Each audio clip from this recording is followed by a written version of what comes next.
420억 달러가 한 번에, 그러니까 자기 총자산의 20%가 뱅크런이 발생하면 살아남을 은행은 사실은 없습니다. 역대 최고 뱅크런이네요. 네. 네. 지금까지 계속 역사는 한 번씩 이렇게 그 은행들이 구조조정이 계속 거쳐가는 과정을 밟았고, 그걸로 인해 세상에 문제가 생긴 거는 뱅크런이 발생했던 이제 대공황 때, 네. 그다음에 각종 이제 파생 상품 때문에 은행들이 문제를 겪었었던 이제 금융위기 때 두 번이었고, 나머지 때에는 이게 망하는 데도 있고 도움도 주고 막 이런 것들이 막 계속 발생을 합니다. 이거는 이제 지금까지 급하게 올린 그 후폭풍으로 발생하고 있는 걸 지금 보고 있는 거고, 네. 사실은 이제 투자를 하는 데 있어 가지고서 저는 뭐 긍정적인 생각을 하시는 것이 훨씬 더 좋다라고 생각합니다.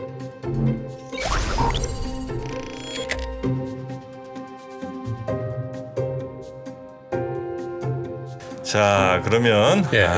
오늘 또 저희와 함께해 주실 네, 정광훈 대표 정광훈 나오셨죠? 대표님 모시겠습니다. 어서 오십시오. 어서 오세요. 네, 안녕하십니까. 네, 항상 차분한, 네, 찬찬히 어떤 변화가 와도 어떤 위기가 와도 전혀 네. 긴장하지 않는 분입니다. 네. 네, 오늘도 굉장히 큰 사건들이 좀 터졌는데 뭐 꼭 그 얘기만 해주실 건 아니겠습니다만, 일단 전체적으로 분위기를 좀 설명도 좀 해주시면서 저희에게 좀 이해를 좀 높일 수 있는 시간을 부탁 좀 드리겠습니다. 네.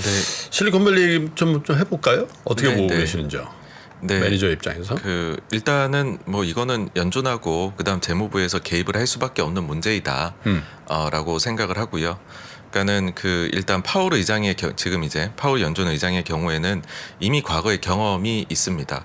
그러니까 파월 의장이 지난 2013년도에 연준에 올린 글이 하나 있습니다. 그 대마불사의 종료라고 해가지고, 예. 저희가 흔히 대마불사라고 하면 뭐 이제 그 투빅 투 페일 그래가지고 망하기에 너무 큰 그런 금융사들에 대한 조치를 이야기를 하는 예. 거잖아요. 근데 요거를 당시 연준 위원으로 활동하고 있던 당시에, 그러니까는 뭐 2008년 9년에 위기가 좀 가시고 난 이후에 예. 쓴 건데, 그때 당시 어떤 대목이 있냐면 본인이 1991년도에 재무부에서 일을 할 때 일이라는 겁니다. 그러니까 이 파월 의장이 90년에서 93년까지는 또 재무부에서 일을 했었거든요. 그렇더라고요. 네. 근데 그때 당시를 이제 돌이켜 보면은 그때도 은행이 이제 막 위기에 처해 있고 망하는 데가 나은데, 당시 가장 큰 문제는 그 뉴잉글랜드 은행이라고 해서 가장 순위 좋을 때는 뭐 한 은행 순위가 미국에서 10등 후반 정도까지도 올라갔었다 하더라고요. 여기가 이제 파산이 된 겁니다. 근데 그때 당시 기준으로 해서는 역대 세 번째 규모의 파산이었다라고 얘기를 해요. 그래서 그때도 비슷한 것이 이제 그때 당시에 미국의 문제라는 거는 우리 뭐 다들 이제 들어보셨겠지만 한번 좀 80년대 저축 대부조합 사태가 터지면서 이게 계속 금융권 중에 부실한 기업들이 자꾸 나왔고, 처음엔 구제금융을 해줬다가 나중에 또 문제가 생기고 막 그런 게 반복이 됐었어요. 근데 그거를 점차 해소해 나가는 과정이었는데, 이제 91년도에도 그런 문제가 터진 거죠. 이게 1월이었습니다. 그때 당시에 이 문제를 듣고 나서 파월 의장이 내린 그때 당시 그 회의 참여 모든 사람들의 결론은 선택지가 두 개밖에 없었다라는 거죠. 모든 예금자를 보호해주는 결정을 내릴 것이냐, 아니면은 이제 대공황 이후로 처음으로 전면적인 뱅크런을 맞이하게 될 것이냐. 그래서 결론 내린 거는 당연히 예금자 다 보호하자로 아무런 반대 없이 참여한 사람들의 그렇게 결정이 내려졌었다.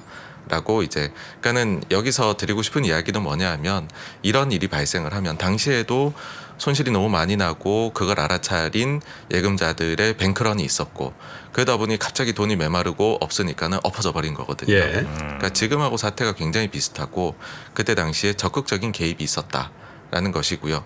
그때는 그래서 별 문제가 없었어요. 네, 그래서 한번 뭐 주가 차트나 모든 걸 보시면은 그때 사실 거의 사실 큰 흔적도 없이, 별 흔적도 없이 이렇게 지나가 버립니다. 그래요? 네. 물론 이제 그 뒤에 한 가지 사건도 더 있었음에도 불구하고 그렇거든요. 그 뒤에는 살로몬 브라더스라는 데에서 국채 이제 가격 조작 이제 받아올 때에 입찰 받아올 때 행위를 해가지고서 그 영업이 전면 중지가 되는 이제 중대한 사건이 발생을 하고 최고 경제인 다 나가거든요. 근데 여기는 사실은 이제 연준이나 이런 데에서 특별한 도움을 주지 않고도 해결은 됐었습니다. 왜냐하면 거기 이제 그때 당시 대주주가 워렌 버핏이다 보니까 버핏이 모든 걸 책임을 졌었죠. 청문회도 나가고 이런 식으로 회사를 잘 바꾸겠다, 우린 시스템을 개혁하겠다, 기회를 달라, 입찰에 들어가게 해달라. 그리고 이제 실제로 더 돈도 더 추가로 넣고 해서 해결해줘. 그러니까 여기에서 우리가 알 수 있는 거는 하나는 어떤 좀 여력 있는 기업이 들어와서 이거를 뭐 지금 추진하고 있는 것처럼 누가 인수를 해 간다든지 해서 해결할 수도 있고요. 아니면은 그게 안 된다라고 하면은 지금 뭐 아침에 이야기가 나왔듯이 연준하고 그다음에 재무부에서 나설 수밖에 없고 그들의 방식이 구체적으로는 계속 디테일은 조금씩 바뀌고 더 나오겠죠. 근데 어쨌든 뱅커런이 발생하는 것은 막을 것이다 라고 생각을 했을 때는 뭐 일단은 조금 요 사태는 진정되어 가지 않을까라고 생각합니다. 네. 연준의 스탠스가 좀 바뀔 거라고 보세요. 그게 관심사잖아요. 이런 일을 당하니까 며칠 안 남았는데 50bp가 거의 확정돼 있는 상황에서 어이 뜨거라 네. 이러고 25bp로 다시 수정을 한다든지 아니면 그 다음 행보도 야 이거 긴축을 너무 많이 하니까 이런 뱅크런이 나오네. 이런 것들을 후행적으로라도 좀 반성하지 않을까 그런 기대들이 있는 것 같아요. 네, 사실 연준 입장에서는 조금 억울할 수도 있다고 생각을 합니다. 왜냐하면은 그 파월의 발언 자체가 3월 달에 나오게 될 데이터들, 뭐 고용하고 인플레가 2주에 걸쳐서 딱 나오는데 그거를 보기 직전에 가서 2월 데이터는 핫했는데 3월에 나올 데이터도 중요하고 그걸 보고 데이터의 총체성을 바탕으로 우리가 판단을 하겠다. 근데 네. 그러면 더 올려야 될 수도 있고 보폭을 더 키워야 될 수도 있다. 그러니까 3월 데이터 아직 안 봤는데 그렇게 얘기를 한 거거든요. 그래서 조금은 억울할 수도 있을 것 같아요. 왜냐하면 3월 데이터가 조금 이제 고용 쪽에서는 50bp를 굳이 안 해도 되는 거 아니냐는 데이터가 지난주에 나온 거거든요. 네.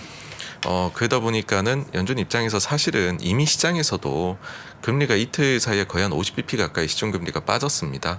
그렇죠. 그런 상황에서 굳이 뭐 보폭을 그렇게 키울 필요가 있을까? 뭐 저는 뭐 동결까지는 모르겠습니다만은 50bp는 아닐 것이다. 예, 50bp는 아닐 것이고 최종 금리 수준에 대해 가지고서도 네. 상당히 조심스럽게 얘기를 하지 않을까라고 생각을 해요. 왜냐하면 지금 최종 금리가 많이 중요해진 것이 이번에 그 결국에는 실리콘밸리 은행 사태가 왜 벌어졌냐 했었을 때 장기 채권을 들고 있는데 여기에서 금리가 많이 올라가니까 미실현 손실이 많이 나오더라라는 거거든요.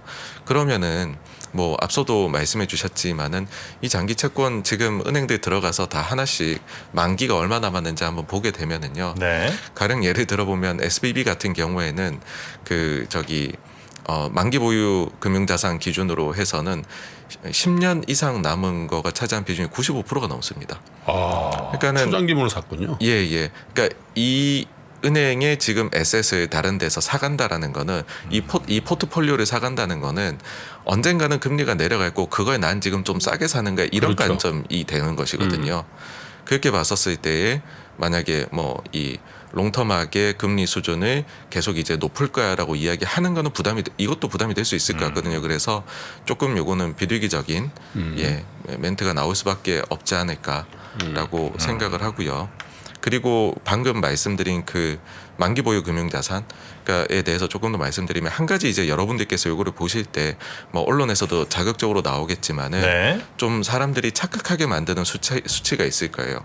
어떤 거냐면 미실현 손익을 다 손실을 합쳐놓고 보니 자기 자본 대비 이게 몇 프로나 되더라 막 이런 것들이 많이 나오거든요.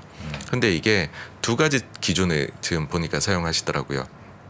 하나는 뭐냐 하면 만기 보유 금융자산에서 발생한 것만 가지고 하시는 분도 있고 여기에 대해서 매도 가는 금융자산에 있는 것도 합쳐서 하시는 분이 있는데 매도 가는 금융자산은 이거는 안 합치셔도 됩니다. 왜냐하면 이 회계상으로 매도 가는 금융자산에서 이렇게 그 미실현 손실이 난 부분은 손익계산서에는 회계적으로 안 들어가요. 근데 기타 포괄 손익에는 들어가고 그러면 자기 자본 변동에는 이미 다 반영이 되어 있습니다. 그러니까 이거를 또 넣는 거는 이제 더블 카운팅이 될 수 있는 거고요. 근데 만기 보유 금융자산의 경우에는 아무데도 안 들어가고 주석에만 기재가 됩니다. 그러니까 나의 매입 원가로 이제 내가 산 가격으로 네. 그대로 반영. 떨어진 가격은 반영 안 돼 있고 떨어진 가격은 대신 주석에 자세히 적혀 있거든요. 그러니까 그것만 비교를 하자는 거고 그렇게만 봤을 때 작년 말 기준으로 실리콘밸리 은행은 97%입니다. 이 미실현 손실이 발생 이제 그 차지하는 자기 자본 대비 비중이요. 근데 그 다음으로 이제 그 탑 20개 상위 20개 미국의 은행 중에서 이제 비율이 높은 데는 40%.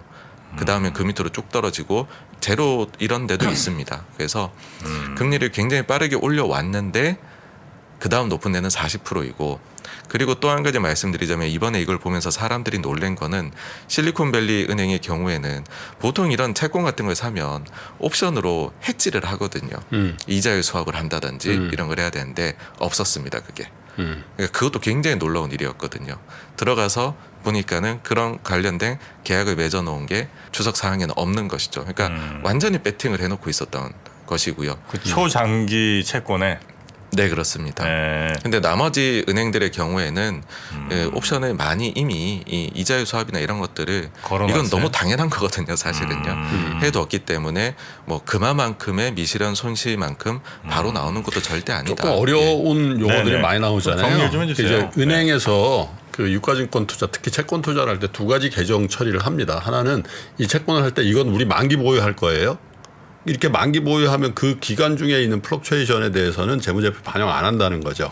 예. 그 다음에 두 번째는 매도 가능 증권이라고 있거든요. 이거는 트레이딩용이라고 공시를 하는 거예요. 그러니까 트레이딩용이니까 이거는 당연히 재무제표에 반영되는 건데 지금 정광훈 매니저 얘기는 그 은행은 그 만기 보유 증권으로 분류되어 있는 게 어마어마하게 많았고 그 안에도 보니까 10년물 이상의 초장기 그러니까 초장기 채권이니까 금리가 이렇게 급등해 버리면 평가손이 확 발생했는데 그게 사실 재무제표에 반영 안 돼 있었다라는 얘기가 되는 거죠. 네, 그렇습니다. 아니 근데 네. 그 초장기 채권을 30년짜리 이런 건 예를 들면 많이 대부분 사놨다고 치면 이건 사실 이 은행이 별로 걱정할 일은 아닌 거죠. 아니죠. 그게 걱정되는 거죠. 그게 걱정되는 그래서 이제 일이에요? 다른 은행들은 이렇게 초장기 채권을 산 다음에 이건 고정금리 투자잖아요. 네. 근데 이게 만약에 금리가 급등을 한다든지 그러면 사실상 은행의 건전도가 확 훼손되기 때문에 어차피 팔 것도 아니지만 그렇지.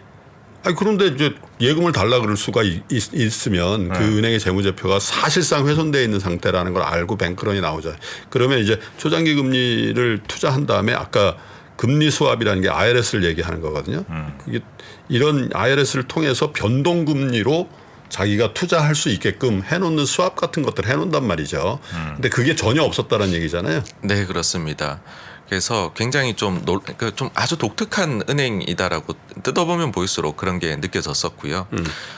그래서 뭐 요 부분에 있어 가지고서는 사실 근데 이게 문제되는 거는 뱅크런이 갑자기 돈을 가지고 나가려는 사람들이 늘어나니까 초장기채에 해놓은 것들을 그러면 이제 팔아야 되는데 팔면 그 미실현 손실이 실현이 되면서 자기 자본을 엄청 갉아먹게 되니 이제 그 고객들 입장에서는 예금자들 입장에서는 이 은행은 사실상 지금 자본 잠식 상태가 아니냐라고 하니 더더욱이나 맹렬하게 그 이제 뱅크런이 발생을 했고요. 특히나 또 여기는 대부분이 고액 자산 혹은 실리콘밸리에 있는 그런 기업들. 네, 그러다 보니까는 또 금액을 이제 빼는데도 굉장히 용이했었던 것 같아요. 그러니까 개인들이 뭐 10,000불, 20,000불을 줄을 길게 서가지고 아니면은 홈페이지에 들어가서 이렇게 트랜스퍼를 하려고 하면 시간이 오래 걸릴 텐데 여기는 뭐 평균적으로 보면은 1,000,000불 이상이었 고객으로 지금 보이거든요. 다 인터넷으로 했다는 거잖아요. 네, 그러니까 거기다가 또 몇몇 지금 음모론 중에서는 몇몇 빅뱅크들이 그거를 또 권유를 했다라는 얘기가 빨리 빼라. 나오면서 네. 그러다 보니까는 하루 사이에 420억 달러씩이나 그러니까 여기에 2,100억 달러 총 자산 규모인데 420억 달러가 한 번에 그러니까 자기 총자산의 20%가 뱅크런이 발생하면 살아남을 은행은 사실은 없습니다. 역대 최고 뱅크런이래요. 네, 네. 네. 아니, 하루에. 근데 그렇게 이제 뱅크런이 나왔잖아요. 근데 이제 사실 다른 은행들은 그런 뭐 해지라든지 이런 걸 다 이제 해놔서 안전장치가 있음에도 불구하고 사람들의 심리는 이제 그것과 무관하게 또 작용하는 거 아니겠습니까? 그래서 네, 네. 다른데 들고 있던 그분들도 사실은 따져보면 여기는 괜찮은데도 불구하고 막 저 뱅크런 생길 수도 있잖아요. 그렇진 않나요? 그러니까 말씀해주신 부분이 가장 우려하는 이제 전이가 되는 네. 위험이 그런 부분일 텐데요. 특히 이제 그런 생각이 드는 거죠. 그러면은 규모가 있는 은행은 괜찮은 것 같고, 근데 지금 이번 SBB처럼 뭐 지방은행 혹은 중소은행이라면은 문제가 있지 않을까. 또 뭐 여기가 특히나 또 자료들을 보면은 그 코로나 때에 엄청 유동성을 푸니까는 돈이 많이 들어갔다가 또 최근에는 또 여기에서 돈들이 나오고 있는 게 관측이 되다 보니까 당연히 이제 그 부분들에 대해서 우려가 나오는 거죠. 근데 그런 이제 심리를 그래서 막기 위해서 연준하고 재무부가 지금 조치들을 내리는 것이다라고 보시면 될 것 같습니다. 내는 것 같더라고요. 네, 그래서 이런 것들을 하게 되면 이 지방은행 중에서도 특히나 SBB가 굉장히 독특하게 했었다라는 것이고, 그래서 나머지 은행들은 뭐 그런 정도까지는 아니다라는 거를 이제 좀 이거는 이제는 계속 어필을 해야 되는 부분인 것 같아요. 그러니까 SBB가 얼마나 독특했었냐 하면은 본인들의 총자산이 코로나 당시에 돈이 워낙 빠르게 흘러 들어오니까 예금도 3배 이상 증가를 하고요. 갑자기요. 2019년 대비해서 2021년도까지로 보면 총자산도 3배 이상 증가를 해버립니다. 그러니까는 이걸로 대출을 내는데도 한계가 있으니 채권도 엄청 사버린 거예요. 그래서 총 자산 중에서 채권이 차지하는 비중이 거의 60%가 되는데 이렇게 비중이 높은데도 없고요. 그리고 그 나머지 대출이라는 것도 그나마 보통은 사실 뭐 기업 대출이나 부동산 담보 대출 아니면 소매 개인 고객 대출을 해줘야 되는데 여기는 그 실리콘밸리에 있는 테크나 바이오 관련된 기업들에 나간 대출이 전체 대출 중에 80%라는 거죠. 그러다 보니까는 유동성이 여기만의 문제, 그러니까 계속 그렇게 몰고 가겠죠. 거기만의 문제였다. 라고 하면서 나머지는 예금자가 보호가 되니 여러분들이 뱅크런은 예금자가 보호가 되는데 굳이 뱅크런 하실 필요가 있느냐, 안심하시라. 계속 그런 장치들이 이제 걱정할 때마다 뭐 나오게 될 것이다라고 봅니다. 네. 아니 혹시 저 대출 했는데 야, 저 은행 망하면 내가 안 갚아도 되는 거 아니야? 그럴 일은 없죠. 이런 생각하면서 안 갚는 사람 없나요? 그럴 일은 뭐 없어요? 0%입니다. 아니, 나 그럴 것 같은데. 그런 일 없어. 에... 전혀 없어요. 걱정하지 마세요. 그런 상상을 이렇게 하신 분도 계세요. 어떤 거냐면 우리 부채 많은데 은행 하나한테 부채 다 몰고 폭파시키면 되는 거 아니냐, 없앨 수 있으면 이라는 말들도 하시지만 그게 결국은 다 이렇게 이제 다 기록이 되고 다 네, 또 이전이 되고 하기 때문에요. 네. 네. 뭐 유지가 됩니다. 네. 네. 알겠습니다. 하여튼 뭐 SVB 그 실리콘밸리 은행은 현재 이제 정부와 연준이 열심히 이제 막는 상황이고, 결국 그게 연준도 이제 금리를 아까 처음 말씀 주신 것처럼 이제 원래 50 정도 이번에 인상하려고 했는데 아마 한 단계 내린 25 정도 올리는 걸로 갈 것 같다. 네, 저는 그렇게 생각을 합니다. 정광훈 대표는 이 이벤트가 아니었어도 25로 갈 가능성이 더 많다고 보신 거죠? 네, 네. 이걸로 더 확실해졌다. 뭐, 네, 그렇게 생각을 합니다. 네. 그 사실 과거 사례도 보시면은 한 가지만 더 말씀드리면 네. 우리가 이제 사실 한국의 경우에는 은행의 숫자가 적어요. 그래서 은행이 망한다라고 하는 거는 어마어마한 일인데 물론 은행이 망한다는 건 절대 좋은 일은 아니지만은 미국의 경우에는 엄청나게 많은 은행들이 있습니다. 그리고 지금까지 계속 역사는 한 번씩 이렇게 그 은행들이 구조조정이 계속 거쳐가는 과정을 밟았고, 그걸로 인해 세상에 문제가 생긴 거는 뱅크런이 발생했던 이제 대공황 때, 네. 그다음에 각종 이제 파생 상품 때문에 은행들이 문제를 겪었었던 이제 금융위기 때 2번이었고, 나머지 때에는 이게 망하는 데도 있고 도움도 주고 막 이런 것들이 막 계속 발생을 합니다. 네. 그러니까 대표적인 예로 또 금융기관 중에 그 LTCM이라고 롱텀 캐피탈 문제가 90년대 말에 있었거든요. 근데 여기도 어떠냐면은 똑같은 이런 미스매치 문제예요. 이들이 투자해 놓은 거는 결국에는 이제 회귀하고 수렴하겠죠. 뭐 여기 뭐 가령 러시아에 대해서도 채권에 대해서도 해놓은 게 언젠가는 어느 정도는 돈을 받겠지인데 그 순간에는 그게 정크로 내려가 버리고 손실이 엄청나고 거기가 망한다는 얘기가 나오는 거거든요. 네. 그때 당시에는 그래서 어떻게 했냐면 미국의 금융사들이 n분의 1로 돈 내가지고서 일단 급한 불을 끄게 만들어주고요. 결국에 LTCM 그 포트폴리오로 나중에 돈 벌고 수익 내서 그 돈 다 돌려주고 수익하고 끝냅니다. 그리고 그 사이에서 연준은 어떻게 했냐면은 원래 긴축을 해 나가다 멈춰버립니다. 네. 물론 이게 나중에 그때 당시 의장이었던 그린스펀이 그거를 후회를 하기도 해요. 그것 때문에 그때 당시에 그걸로 말미암아 가지고서 그 뒤에 IT 버블이 온 것은 아니었을까라고 후회를 하기도 하지만, 근데 금융사들이 문제가 생기고 전이의 문제 이런 그게 발발이 될 때에는 사실 이제 뭐 재무부하고 연준에서는 긴장해서 대응을 할 수밖에 없습니다. 만약에 이제 미국에 이런 일이 생겨요. 보통 우리 시장에는 어떤 영향을 당연히 안 좋은 영향을 주겠죠. 뭐 우리 시장은 그냥 미국 움직이는 거 따라간다고 보시면은 될 것 같습니다. 그러니까는 이걸로 인해 가지고서 미국에서 뭐 근데 뭐 한 5% 정도 조정 나오고 나서는 별일 없이 넘어간다. 그러면 한국도 사실은 별 문제 없이 넘어갈 일단 당장 오늘은 금융주 박살 이렇게 됩니까? 근데 제 생각에는 지금 조치들이 워낙 나아가지고서 네.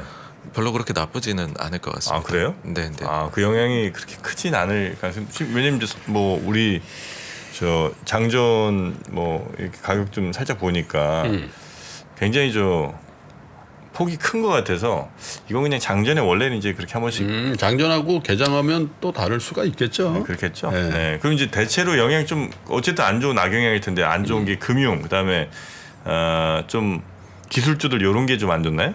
우리 은행주가 약할 것 같지는 않은데. 우리 은행은 괜찮아요? 아니 우리 이것 때문에 우리 KB은행이나 뭐 신한은행이 뭐 영향은 문제가 없겠지만 있겠어요? 심리에 또 많이 영향. 오히려 저축은행 같은데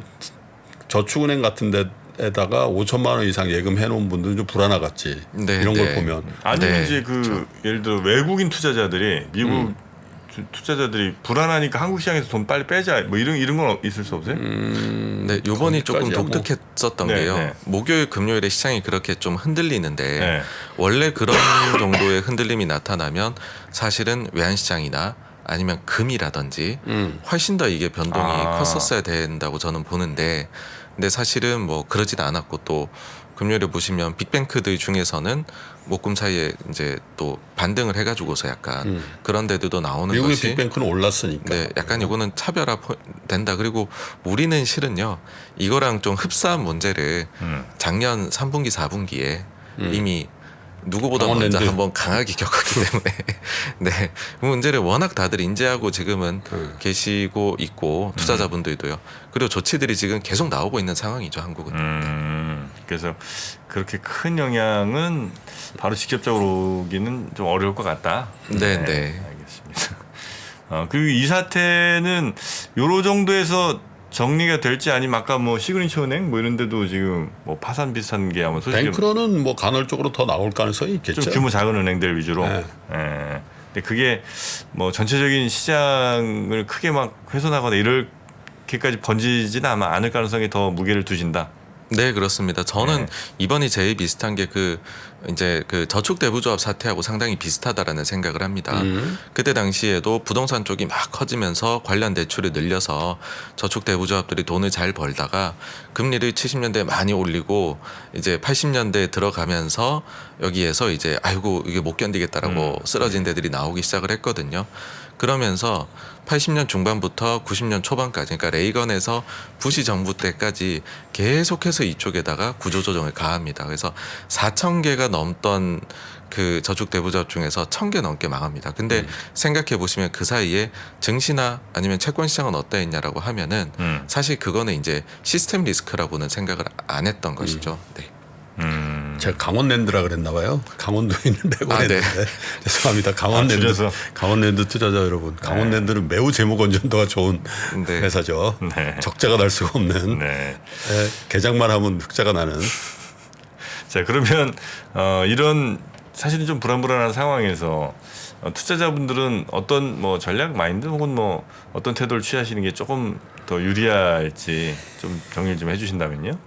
네, 그래서 뭐 사실 근데 뭐 정말로 세상이 괜찮으면 이런 거 망하는 게 나았겠느냐. 그것도 맞고 금리가 만약에 엄청 올라간다. 예를 들어 인플레를 도저히 못 잡아서 금리가 여기서 뭐 올라가는 수준이 지금까지 올린 것만큼 더 올려야 된다. 뭐 그렇게까지 생각을 하시면은 이제 이거는 사실은 뭐 안 좋게 보실 수밖에 없죠. 근데 그게 아니고 여기에서 저는 뭐 그런 이야기 드리고 싶어요. 연준이 그 긴축을 해나가는 단계가 75bp씩 올리는 엄청 이제 빅 아니면 자이언트 스텝을 밟는 1단계.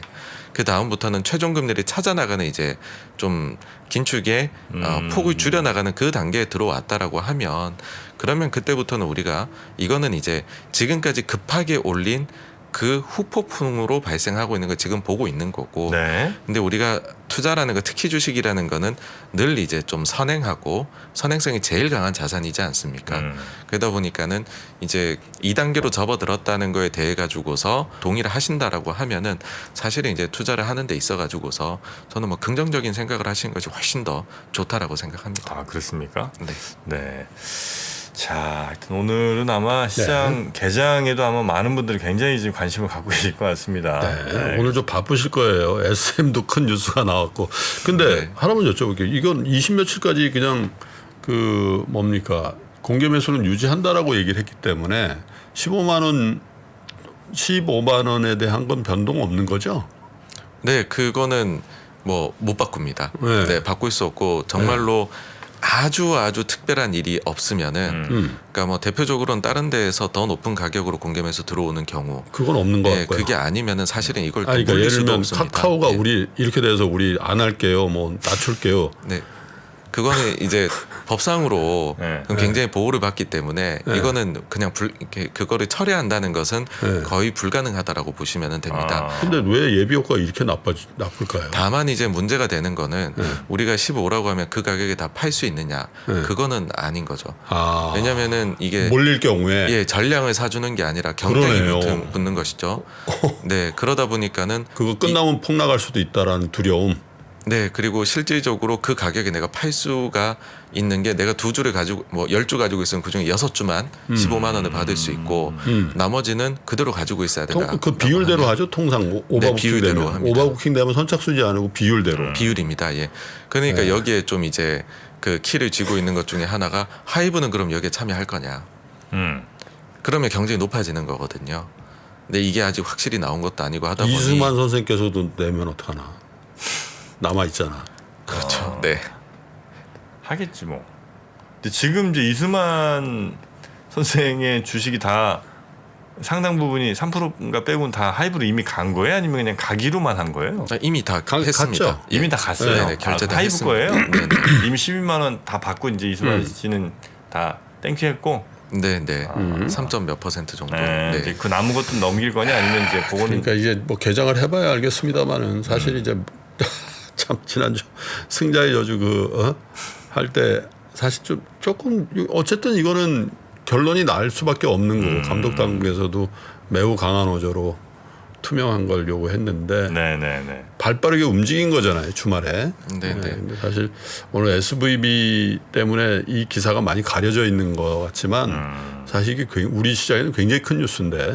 네, 사실 그래서 이런 일들이 없으려면 공개 매수는 원래 이 전체를 대상으로 해야 됩니다. 예, 전체로 하지 않고 우리가 계속 하다 보니 이제 미국에서는 전체를 대상으로 공개 매수하는 게 훨씬 100% 더- 하죠. 예, 그렇습니다.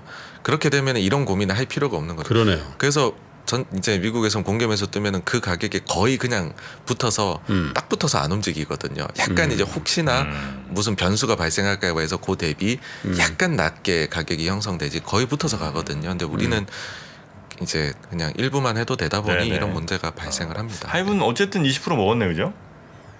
그건 모를 일이죠. 그거는 하이브도 이제 하이브 경쟁 하이브도 잘 경쟁이니까. 네. 그러네. 아니면 하이브는 또 이게 또 다양한 전략적인 뭐 그런 걸로 남아 있을 수도 있고 이거 아직까지 이거는 뭐 확정적으로 나온 건 예를 들어서 없습니다. 35%까지 내가 공개매수 한다고 이제 카카오가 했어요. 근데 하이브 주식이 뭐 한 15% 있잖아요. 하이브가 10몇 프로 있을 거 아닙니까? 네네. 그럼 10몇 프로를 그냥 이건 뭐라 그래 블록딜로 산다. 나머지 20%만 산. 그건 안 되지. 안 되는 것도? 그 이 공개 매수 그 이 저기 기간에는 네. 해가지고 제가 알기로 한 달인가 뒤에까지도 그 블록딜 블록딜이 안 안 되게. 될 겁니다. 네. 블록딜은 그 사이에 이 보호는 잘 돼 있습니다. 이 공개 매수 관련해서 네 요거를 뭐 철회하거나 아니면 나쁜 짓을 하거나 네. 그런 것들을 막게 돼 있습니다. 35%까지 한다고 했는데 아유 도저히 안 되겠다. 30%나 혹은 25%까지만 할게요. 이렇게 바뀌는 것도 안 돼요? 이게 생각보다 강력하게 규정이 돼 있기 때문에 그래요? 네, 근데 요거는 또 주말에 일단은 또 네, 발표를 네. 했어요. 그냥 예정대로 한다고. 네, 그렇기 때문에 알겠습니다. 그거를 바꾸면은 아마 거의 회사 공중분해? 알겠습니다. 장난 그러면 못합니다. 이건 주가 조작이 되기 너무 쉬워지죠. 네, 알겠습니다. 예, 예. 알겠습니다. 자, 벌써 또 장시하기. 네, 이번 오늘 여기까지 이제 하죠, 오늘 그럼. 여기까지 보내드리겠습니다. 네, 네. 자, 정광훈 대표님 다음 주에 뵙겠습니다. 고맙습니다. 네, 감사합니다. 감사합니다. 3프로TV가 새로운 모습으로 여러분을 찾아갑니다. 오후 3시 반 클로징벨 라이브는 여도은 앵커 그리고 명민준 앵커가 여명 콤비로 함께 진행을 하고요. 6시 퇴근길 라이브에서는 정프로가 월요일부터 금요일까지 김영렬 센터장, 최창규 본부장 그리고 박지영 차장과 함께 진행을 합니다. 그리고 글로벌 마켓 전문가 이주호 앵커가 글로벌 라이브를 더욱 알차게 만듭니다. 2월 6일부터 새로워지는 3프로TV 다시 한번 많은 관심 부탁드립니다.